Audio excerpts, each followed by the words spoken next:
عزیمت جرأت و ہمت کا ہے اظہار، سیدھی بات روایات صحافت کا علم بردار، سیدھی بات۔ ناظرین گرامی السلام علیکم ورحمۃ اللہ وبرکاتہ۔ میں ہوں آپ کا میزبان انصار عزیز ندوی اور آپ اس وقت دیکھ رہے ہیں سیدھی بات۔ ناظرین گرامی، آج ہم ایک اور جلتے ہوئے موضوع کے ساتھ آپ کی خدمت میں حاضر ہوئے ہیں، اور وہ ہے جو آج کا جلتا ہوا موضوع ہے، بلکہ گزشتہ کچھ مہینوں سے، کچھ ہفتوں سے، کثرت اولاد، یا پھر یوں کہیں کہ ضبط ولادت کا موضوع، یا اگر عرف عام میں سمجھنا چاہیں تو فیملی پلاننگ۔ ناظرین، کثرت اولاد کا معاملہ براہ راست اللہ رب العزت کا ذاتی معاملہ ہے۔ وہ خالق ہے اور ہم سب اس کی مخلوق ہیں۔ وہ جس کو چاہے اولاد سے نوازے، جسے چاہے محروم کر دے، جسے چاہے تعداد کے لحاظ سے کم اولاد نصیب فرما دے، اور جسے چاہے کثیر الاولاد بنا دے، یعنی کئی بچے عنایت فرما دے۔ یہ سب اس کی مرضی کی بات ہے۔ اولاد کی پیدائش یا اپنے بندوں کی پیدائش پر خالصتاً اسی کا اختیار ہے۔ کسی کی مجال نہیں کہ اولاد کی پیدائش کے پروسیس میں کوئی بھی دخل اندازی کی جرات کرے۔ وہ باخبر ہے کہ اپنی انسانی مخلوق کو کن کن سہولتوں سے بہرہ مند کرے، کتنی جگہ اسے دی جائے، کتنی خوراک کا بندوبست کیا جائے، اور کیسے اسے خوراک دی جائے۔ اپنی انسانی مخلوق کے لیے اس نے ایک کرۂ ارض بھی عطا کیا گیا ہے، جس میں ہم زمین یا ارتھ کہتے ہیں، اور یہ زمین اس قدر وسیع بنا دی گئی ہے کہ انسانوں کے لیے کبھی کم نہیں پڑے گی، چاہے کتنی ہی ارب کھرب لوگ دنیا میں کیوں نہ پیدا ہوتے جائیں۔ زمین کی وسعت کی اس حقیقت پر انسانوں کو غور کرنا چاہیے۔ خود اللہ تعالیٰ اپنی کتاب کے متعدد مقامات پر بار بار اور صاف صاف اعلان کیا ہے، اور یہ اعلان صرف مسلمانوں کے لیے نہیں ہے، کہ جیسے افلا تتدبرون افلا تعقلون، یعنی تم کیوں اس میں غور و خوض اور تدبر نہیں کرتے، یا تم کیوں عقل سے کام نہیں لیتے۔ ظاہر ہے جب دنیا انہی کے لیے بنائی گئی ہے تو انسانوں کو اللہ تعالیٰ اولاد سے نواز رہا ہے، اور دنیا میں اس کی آمد سے پہلے اس کے رزق کا انتظام کر رکھا ہے۔ ظاہر سی بات ہے کہ اس کا مقدر اسی کے ہاتھ میں ہے جس نے ان کو پیدا کیا، اور ہونا بھی چاہیے۔ یہ ایک انسان دوسرے انسان کا مقدر نہیں لکھ سکتا، جیسا کہ آج کچھ بدبخت قسم کے پاگل دانشوروں کی جانب سے کوشش کی جا رہی کہ انسان کی تقدیر لکھے، یعنی انسانوں کی بڑھتی آبادی کو لے کر یہ لوگ خامخواہ پریشان ہیں۔ جیسا کہ ہم نے کہا، اللہ تعالیٰ کے ذاتی معاملے میں دخل اندازی کا کسی کو بھی اختیار نہیں، لیکن انسانیت دشمن لوگ مسلسل یہ جرات کر رہے ہیں اور اللہ کے غضب کو دعوت دے رہے ہیں۔ بلکہ سچی بات تو یہ ہے کہ اللہ تعالیٰ اسے نافرمان دانشوروں سے سخت غضبناک نظر آتا ہے۔ اس کی غضبناکی کا یہ عالم ہے کہ وہ اب بارشوں کو نارمل نہیں رکھا ہے، بلکہ غیر معمولی بارشیں بستیوں کی بستیاں بہا کے لے جا رہے ہیں۔ لینڈ سلائیڈ کے واقعات کثرت سے ہو رہے ہیں، جس میں انسانوں کی کثیر تعداد لقمہ اجل بن رہی ہے۔ بہتی ندیوں میں جزیرے ابھر رہے ہیں، ندیوں میں آنے والے سیلابوں میں بستیوں کی بستیاں بہ رہی ہیں، اور انسان ختم ہوتے جا رہے ہیں۔ گویا اللہ تعالیٰ نے خود انسانوں کی آبادی کو ان طریقوں یا میجرز کے ذریعے کنٹرول کر رہا ہے۔ اگر آبادی کے بارے میں غلط نظریات یہ بدبخت دانشور نہ پھیلاتے تو انسان ان تباہ کاریوں سے بچ جاتے۔ فیملی پلاننگ کے بالکل ناکارہ طریقے اختیار کر کے انسان اپنے لیے کیسے مسائل مول لے رہا ہے، اس کا اندازہ اس بات سے کیا جا سکتا ہے کہ فیملی پلاننگ کی تحریک نے ہمارے معاشروں کی بڑی تعداد کو زانی بنا دیا ہے، ریپسٹ بنا دیا ہے۔ ضبط ولادت کے لیے کنڈم جیسی بلا اب پان شاپ میں تک دستیاب ہے، جسے کوئی بھی نوجوان خرید کر زنا میں ملوث ہو سکتا ہے۔ اپنے معشوقہ کے ساتھ عائش بھی جاری ہے، اور حمل ٹھہرنے کا خطرہ بھی نہیں ہے، اور معاشرے میں بدنامی کا کوئی خدشہ بھی باقی نہیں رہ گیا۔ اپنے اولاد کو 1 یا 2 کی تعداد تک محدود کرنے کے بے شمار سائیڈ ایفیکٹس بھی ہیں، جس کا خیال کیے بغیر انسان فیملی پلاننگ پر آمادہ ہو جاتا ہے۔ ایسا ہی ایک سائیڈ ایفیکٹ ہمیں حالیہ کورونا کی وبا کے درمیان دیکھنے کو ملا۔ کورونا کی اس آفت کے درمیان ہم نے کئی حادثات ایسے دیکھے ہیں کہ جسم پر رونگٹے کھڑے ہو جاتے ہیں، جیسے یہ بات کہ کسی کا ایک ہی بیٹا تھا جو فیملی پلاننگ کے نتیجے میں پیدا ہوا تھا، ایسا ایک اکلوتا بیٹا دنیا چھوڑ کر چلا گیا، اس طرح اسی فیملی میں ماں باپ کی دیکھ بھال کرنے والا کوئی باقی نہیں بچا۔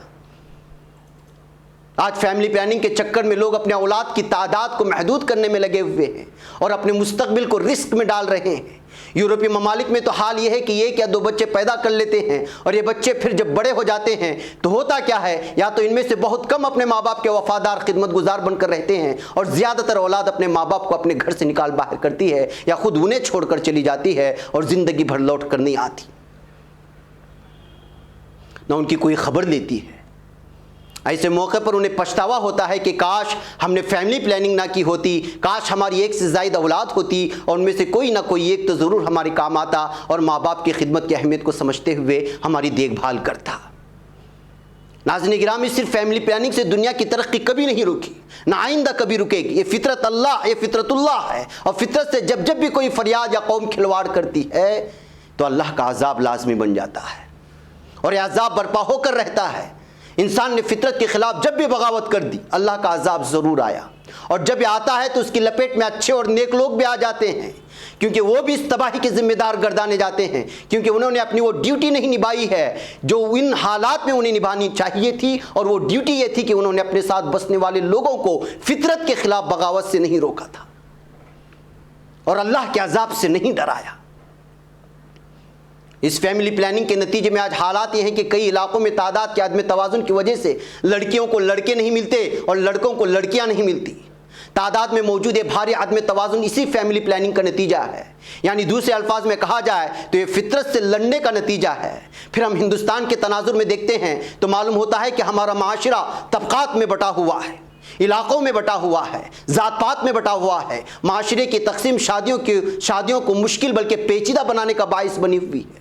اسی تقسیم کا نتیجہ ہے کہ ہر شخص چاہتا ہے کہ اپنے اپنی برادری میں رشتہ ہو، اپنی ذات میں شادی کا معاملہ طے ہو، پھر یہ بھی کہ اپنے لیول کے خاندانوں میں رشتے ہوں، اپنے سے کم تر لیول کے خاندانوں میں نہیں کی جاتی۔ کئی ایسی لڑکیاں ہیں جو آج محض اس لیے بن بیاہی بیٹھی ہوئی ہیں کہ انہیں اپنی برادری میں یا اپنے لیول کا کوئی مناسب لڑکا نہیں ملتا، اور اگر کسی دوسری برادری میں لڑکا موجود بھی ہے تو اس سے شادی کرنا یا کروانا منظور نہیں کرتا پورا سماج یا اس کا خاندان۔ کئی لڑکے ایسے ہیں کہ جو بیاہ نہیں کر پا رہے، یہاں بھی وہی مسئلہ ہے، ان کے سماج میں ان کے برادری کے ان کے لیول کی مناسب لڑکیاں نہیں مل رہی ہیں۔ ظاہر سی بات ہے کہ مناسب تعداد میں لڑکے پیدا نہیں ہوئے ہیں تو یقیناً یہ سب فیملی پلاننگ ہی کی وجہ سے ہوا ہے۔ ملک چین کی ایک دلچسپ مثال ہمارے سامنے ہے۔ اپنی بڑھتی ہوئی آبادی کو روکنے کے لیے چین نے فیملی پلان کی اسکیم چلائی تھی، لیکن اب اس کی پالیسی میں بنیادی تبدیلی رونما ہوئی۔ اس نے اپنے 3 بچوں کی اجازت دے دی۔ وجوہات کی جستجو کی جانی چاہیے، سوچنا چاہیے، تحقیق ہونی چاہیے کہ کیوں۔ سوال یہ ہے کہ ہم لوگ انسانوں کی پیدائش پر قدغن لگانے والے ہوتے کون ہیں؟ ہمیں اللہ کے معاملات میں دخل اندازی سے خوف کیوں نہیں آتا؟ جی ہاں ناظرین گرامی، مجھے یہاں پر ایک چھوٹے سے بریک کی اجازت ہے۔ بریک کے اس پار کچھ اور حقائق آپ کے سامنے رکھتا ہوں۔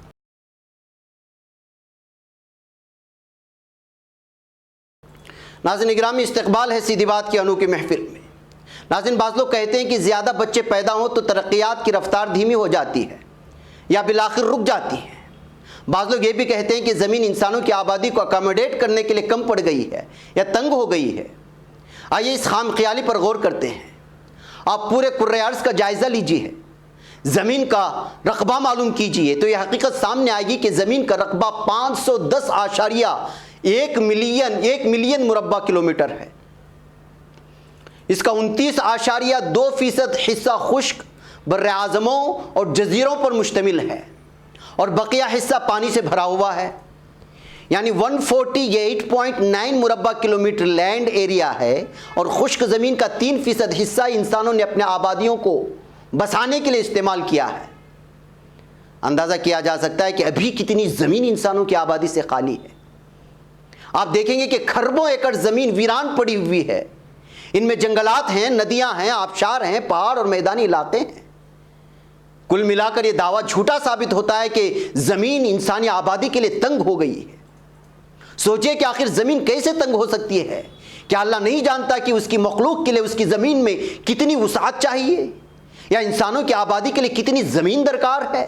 اللہ نے انسانوں کی آبادی کو خشک زمین کے مقابلے میں اس قدر قلیل سمجھتا ہے کہ اس نے اس کے ایک بڑے حصے کو سمندر بنا دیا ہے اور بہت سے عظیم وسعت والے علاقوں کو صحرا بنا دیا ہے. جنگلات کے لیے بھی خاصا حصہ اللہ نے مختص کر رکھا ہے. ایسے میں یہ کہنا کہ زمین انسانی آبادی کی وجہ تنگ ہو گئی ہے دراصل ایک باطل نظریہ ہے اور اللہ سے احسان فراموشی کا مظہر ہے.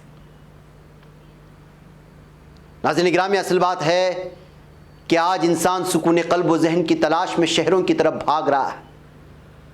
وہ سمجھتا ہے کہ آبادی اگر ایک جگہ مرتکز ہو جائے تو سکون ملے گا، لیکن حقیقت اس کے برعکس ہے. شہروں کو آ کر یہ اور بھی زیادہ پریشان ہیں. شہری کے ماحول میں اس کا ذہن معاوف ہو جاتا ہے شہر کے ماحول میں، اور یہ کہنے پر مجبور کرتا ہے کہ زمین انسانوں کے لیے تنگ ہو گئی. ہونا تو یہ چاہیے تھا کہ دوسری بستیوں میں یا اپنی ہی جگہوں پر یا جو میدانی علاقے وہاں جا کر بس جاتا. ظاہر سی بات ہے کہ ایسے علاقوں میں بس جاتا تو پھر کہاں اس کے لیے جنگ تنگ ہوتی اور اس کا سکون قلب کیسے غائب ہو جاتا. اصل میں انسان اس وقت اس قدر خود غرض بن چکا ہے کہ اسے سکون کا مطلب ہی سمجھ میں نہیں آ رہا.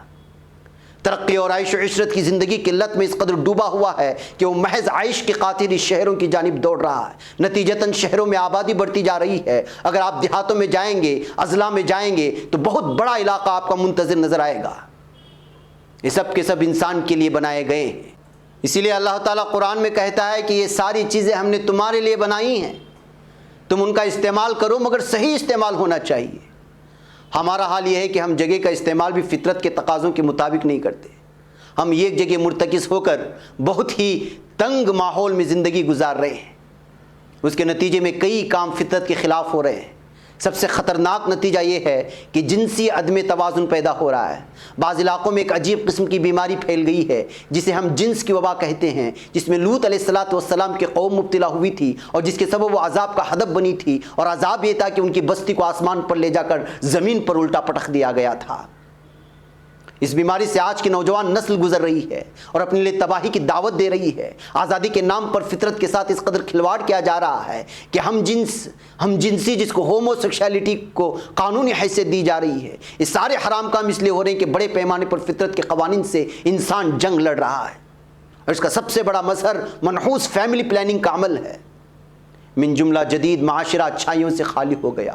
برائیاں مسلسل بڑھ رہی ہیں. مانع حمل کی دوائیاں عام ہیں. جنسی میل کے مصنوعی طریقے اختیار کیے جا رہے ہیں. زنا کی بہتات ہے، وہی زنا جس کے ارتکاب پر خدائے قانون سنساری کا حکم صادر کرتا ہے. آج اس پر کوئی زبان کھولتا ہے، نہ کوئی آواز اٹھاتا ہے اور نہ ہی کوئی قلم کے ذریعے متنبہ کرنے والا ہے.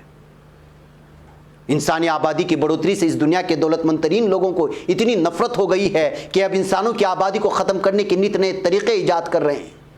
مصنوعی وبائیں دنیا میں برپا کر رہے ہیں اور بڑی تعداد میں انسانوں کو مار کر اس کا ٹھیکرا وبا کے سر پھوڑ رہے ہیں. یعنی بات فیملی پلاننگ سے بھی آگے بڑھ چکی ہے. یعنی مالک کائنات سے انسان کی بدبختانہ جنگ اب ایک نئے مرحلے میں داخل ہو چکی ہے اور ہم سب پوائنٹ آف نو ریٹرن کے ناقابل واپسی مقام پر پہنچ چکے ہیں.